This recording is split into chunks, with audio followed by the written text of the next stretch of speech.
Hey everybody, what's up? I want to talk about the lesser of two evils, and I want to give a little bit of insight about something I thought about today. And I'm going to dive back in, not too far, but when I served in the military, I was assaulted by a fellow soldier and did not get help. And that meant no therapies, no talking to anyone, no DNA.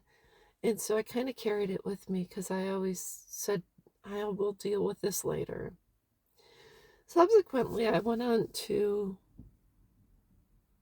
about a year later, met someone, got pregnant, and the two of us were just not cohesive per se. And so I married someone outside of my daughter's biological father.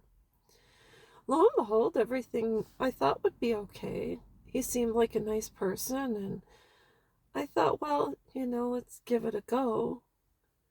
And shortly after, his true nature emerged, and he struggled with um, anger management outbursts. It was pretty scary. And so here I am dealing with unresolved sexual assault, the trauma from all of that. I'm married to someone who calls me every name under the sun, which it would have been the dark side of the moon. And then I have children. And I think when we go back to when disrespect started from our children, if you were in a relationship like I was, that was very, very toxic, lots of outbursts, lots of walking around on eggshells, never knowing when the next um, explosion would take place. And you go on to subsequently deal with your children being sassy, naughty, disrespectful. It kind of almost seems like the lesser of two evils, doesn't it? If your then spouse called you names, created a fearful environment, stress and anxiety.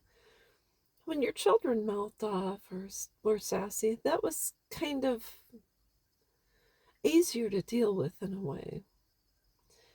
And so what happens is they get older and it escalates. And from what someone told me years ago when I had my babies, little kids, little problems, big kids, big problems. And so you've kind of formed a thick skin over time, and you think, well, being a good mom, I'm just going to let it roll, deal with it as it happens.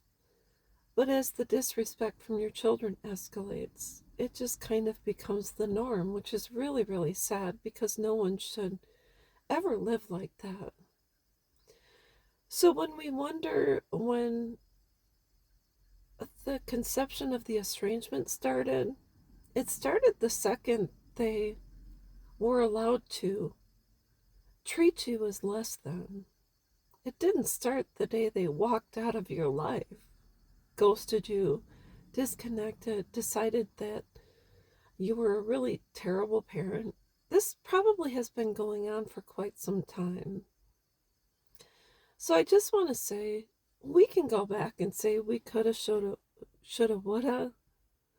But if we can take this experience as a lesson and say, you know what, that's the way it was before. I no longer want to be treated like that.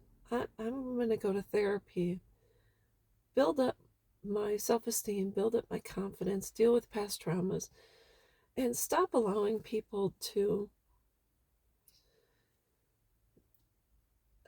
lessen my existence in this world.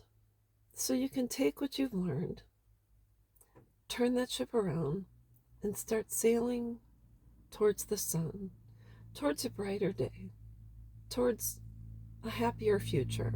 So that's just something to think about. I'm probably digging, but it might give you a little bit of insight as to why we tolerate what we do. So, anyways, that's all I've got, and I will be back.